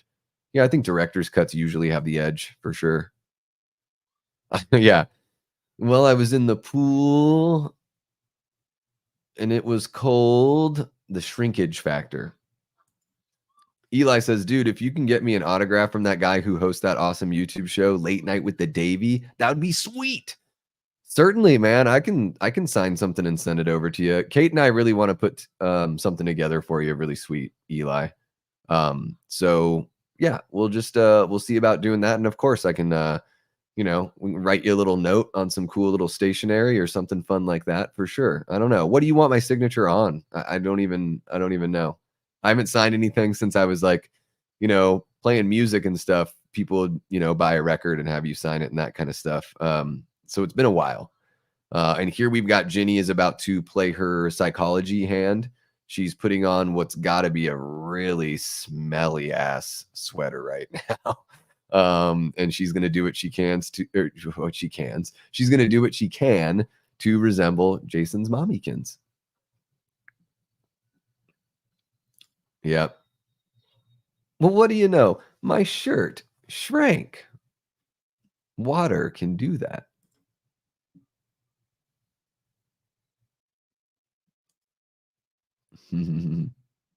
Why am I lucky? What happened? If you feel like it, check it out, Cody. I'd love to hear your take on it. Oh, on the director's cut of City of Angels. Yeah. I don't even know if I've seen that movie yet. I love a good Jason head tilt here. Very reminiscent of like a puppy.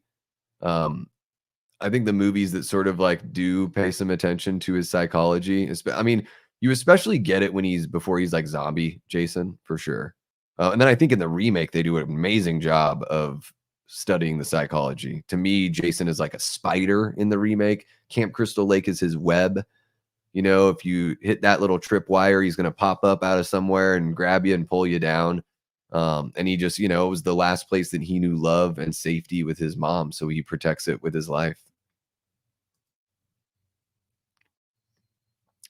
You just made the list.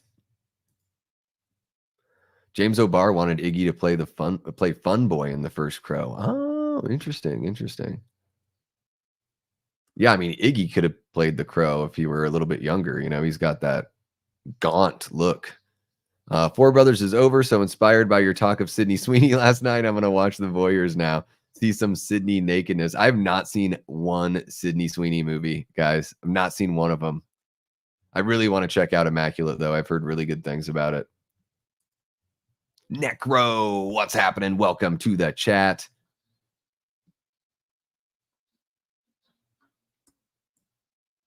I have to wonder if Iggy would have been Fun Boy, if the butterfly effect would have changed the outcome of the tragedy. It's sad to think about that. Brandon Lee would have been huge by now. Yeah, it's wild to think about all that, you know? That's crazy. Yeah. He was a big up and comer, and that movie was huge. The soundtrack was even huger. Slow motion, boom, machete to the shoulder. I love the reaction of Jason is great. The eye rolling back. I think the slow motion is like really effective here. I kind of wish that they didn't go back to the regular motion. I wish that they sort of kept it slow until that moment where he's already out of the frame and then you bring back the, the standard motion. Holy cow. Raymond's watched the OG Crow 5 times this week. I haven't seen it in years. It's been a really long time. Nicholas says there are 20 likes and Sydney Sweeney is so beautiful. Everyone loves a little Sydney Sweeney. Boom. Liana says, nice, Raymond. I listened to the soundtrack last night. I really dig that soundtrack. The two standouts for me, like every time I think about it, are Helmet and, of course, Stone Temple Pilots with Big Empty. One of my favorite tracks of all time. One of my go-to karaoke jams. Guys, when I jump in and sing karaoke, I'm either doing, so I've got like three that I love to do. Big Empty by Stone Temple Pilots. I really love doing any Elvis Costello, really, but like Radio by Elvis Costello or um, Allison is another one I would like to do. And then my third go to is Love Fool by the Cardigans. I love that song and I have so much fun singing it. I get to use my falsetto, which is really fun because you guys know I have this really, really deep voice. So anytime I get to use my falsetto, I have a lot of fun doing that. So it's all about controlling that breath, you know? Yeah, it's wild to think about what Brandon Lee could have done, and it is such a shame. Yeah, very, very sad. So sad that he and his father both, they had that similar experience. It's just this weird, weird coincidence. So, yeah, guys, I don't think that any of this stuff happens. Like, I think maybe they get back to the cabin and they just pass out here and the paramedics show up. I don't know. Do we see Paul when the paramedics show up? I'm not sure. But as far as Jason jumping through the window, like there's no way that happens, right? Because if Jason jumps through the window, then they're toast. Like they're not making it out. So the paramedics would be grabbing dead bodies the next day. Nicholas says I haven't seen The Crow with Brandon Lee, but I feel like I like it. Well, you should check it out. It's really good. Aaron says I could see Brandon Lee being in a lot of John Wick type movies, but I could also see him being in all kinds of roles. Yeah, of course. The Crow with Brandon Lee is the greatest movie ever made, says Brad. Boom, put a stamp on it. Necro says my buddy, who's a lifelong Crow fan and has 2 Crow tattoos, messaged me earlier saying he went to watch the new movie. He said he wanted to like it, but fuck. Yeah, Brad hit me up. Like I messaged Brad the other day. I was like, "What did you think of the new Crow?" And he told me he walked out. So that ain't good. It was a rebel against the new movie, which I've heard didn't do well at the box office. Yeah, yeah, it's struggling. But who was guaranteed that The Crow was going to be a big hit without Brandon passing? It's a good movie, but not life changing. Yeah, I mean, I think that yeah, you can make the argument some of the publicity and some of the attention is brought over because of the tragedy. This shot of Jason here, sorry, I got to talk about it. I love that he looks different. Every frame, he looks different. Like, you get the one side of his face that looks relatively normal with the beard, but as he starts turning here, what blows my mind is like if you freeze frame right there, it looks like a totally different person. Like they killed it with the makeup effects there. I think I don't hear enough people talking about how impressive that one shot is. And I'm so happy they used the slow motion again because it really helps you appreciate, the great makeup work there. Cody says Brandon Lee would have been the best live action Dick Grayson. Imagine him working with Keaton. That would have been really cool. That guy can hardly get the door. So we don't see Paul. Do we see Paul at the beginning of part 3? Huh. Or do we see him here? No. So yeah, I guess we can assume that, Paul did make it out even though we don't see him. I don't know. Never hear from him again. Yeah. Yeah, we don't see Paul after the shack scene. It always bothered me that we don't find out what happened to him. Yeah, it is a weird. They really leave you hanging on that one. And then here they did a freeze frame because I think originally that's an actual actress and they were gonna have her open her eyes and they decided to not do that. Raymond says the OG Crow is one of my all-time favorite movies. That's why the new one stings so much to me. Yeah, I think a lot of people feel that way, Raymond. Gory saying what's up. Jamie says, I honestly think that The Crow would have been a huge hit no matter what. It's such a good movie, great music, great cinematography, excellent acting. I don't know a single person who doesn't love it. And I think it really captures that interesting, it does have like a Batman kind of gothic look, like something that you feel like it doesn't necessarily take place in our world, but in a world that's similar, but maybe not this specific universe. It is really cool the way, the look of the movie and everything.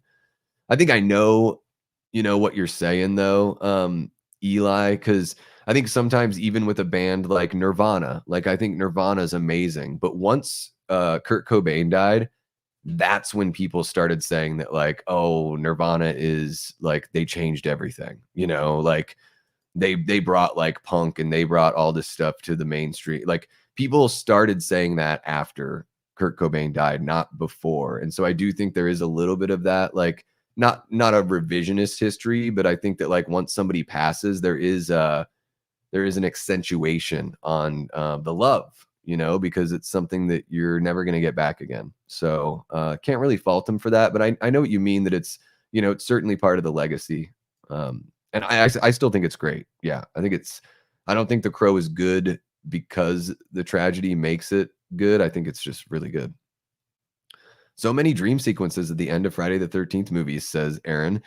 It almost suggests that Crystal Lake holds some kind of power over its victims that makes them dream about it or Jason or Pamela. Yeah, that's a good point that there is maybe Crystal Lake has some sort of mysticism around it itself. I feel like Haddonfield, what we got from the David Gordon Green trilogy sort of insinuates that there's something going on in Haddonfield that even if you remove Michael, there is a sinister element, in the town. And I think that's an interesting thing to explore in a horror franchise, especially if you want to keep the mystique of your main character alive. Sounds like we need a watch along of The Crow, says Brad. I'd be down for that. That'd be fun. Yeah. Somebody send me a copy of The Crow. I don't have a wait. No, I do. I do have a copy on Blu-ray. Holy shit. It's not like one of the new releases. I know they just re-released it, but it is. Yeah, I do have a copy of The Crow on Blu-ray. So we could definitely do that. Necro says, which Jason victim throughout the franchise would you resurrect as The Crow to combat Voorhees? Wow. Man, that's an interesting one. I don't know. Well, Tina didn't die, or else it would be Tina, because I think that would be a cool look, a female version of the Crow, and she has that sort of like heartbroken. She's able to do that heartbroken face, like that, like the sadness there, is the sadness with the rage, as Loomis would say. Gosh, that's a really good question. How about is it Mark, the guy in the wheelchair? How about Mark? How about Mark gets to come back and he has full use of his body?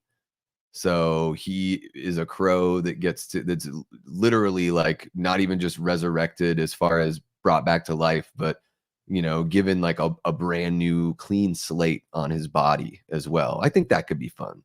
That could be fun. I'll roll with that for now. I have never really thought about that, but thank you for the question, Necro. I like thinking about that kind of stuff. Aaron says 9 Inch Nails cover of Dead Souls is a highlight of the soundtrack for me.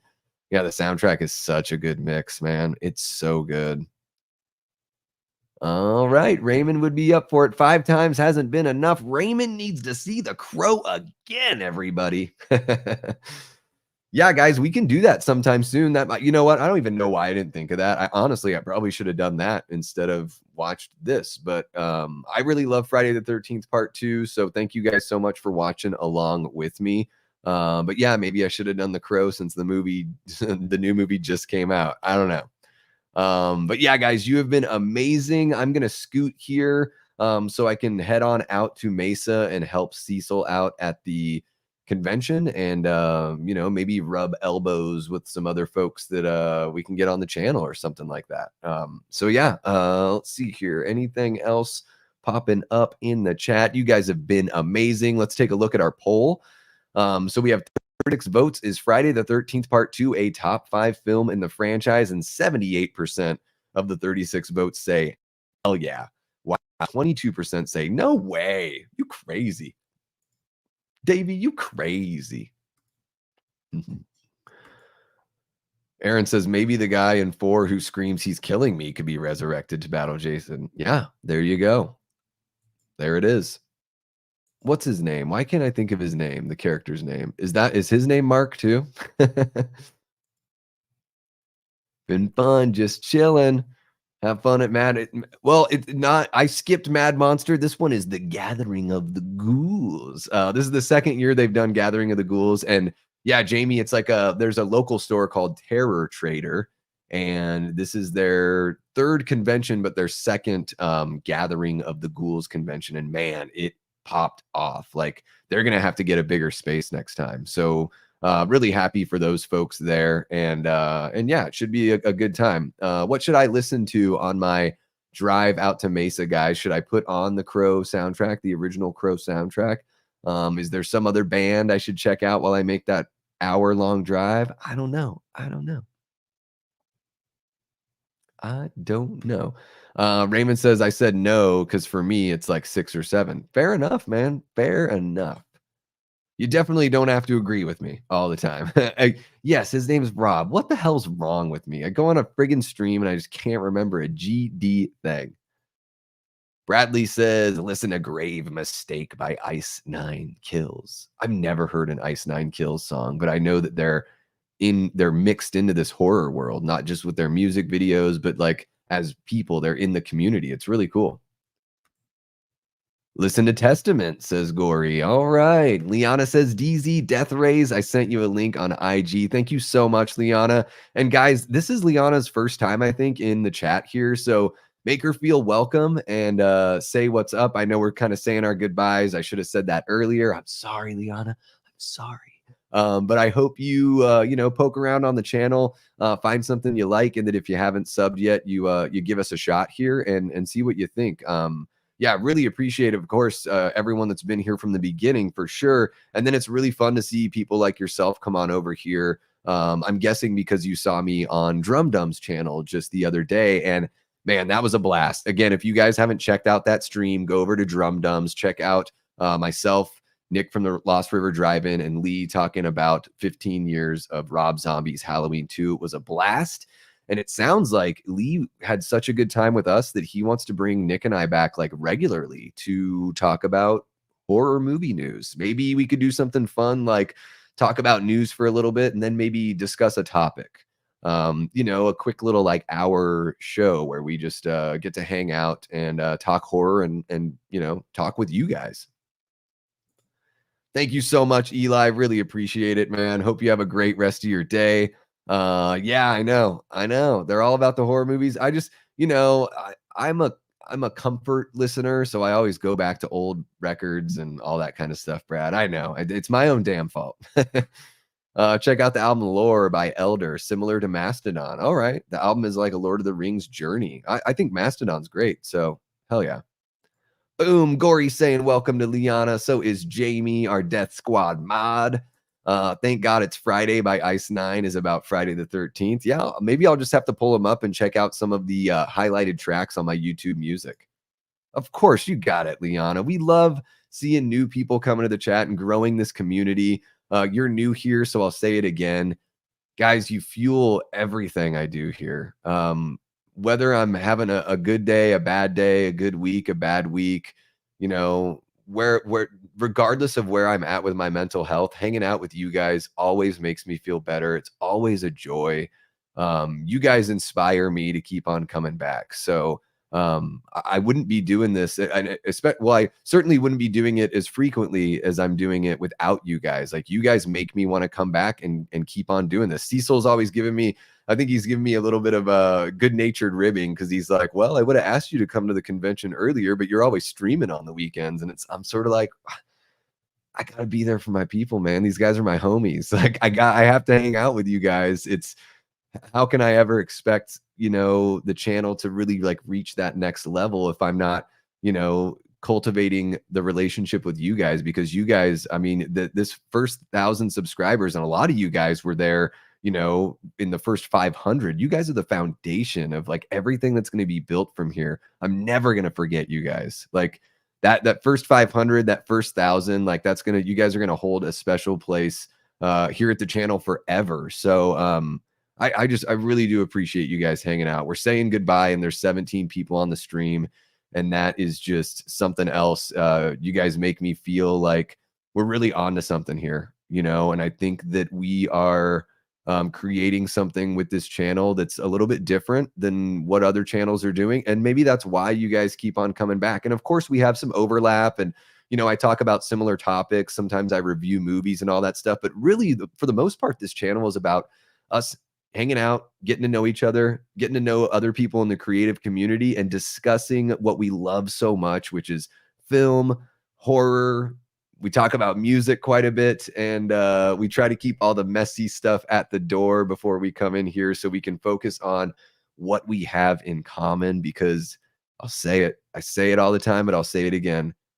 The things that we have in common are so much more important than our differences. I swear. And the things that we have in common hold us together even when we do have those differences. It's a really special thing, and it's a great opportunity to get to know each other on a totally different level, and be there for one another through thick and thin. Boom. Welcome, Liana. Come back sometime and maybe hit a membership and join the Death Squad. Look at Raymond's doing the commercial for me. I don't even have to say it. It's amazing. Yeah, just 99 cents a month. Really not that bad. Jam Some Animal by Felony. Ooh, I've never heard of Felony, Eli. These are all great, guys. Just so I don't forget, please feel free to hit me up with a DM on Insta or wherever.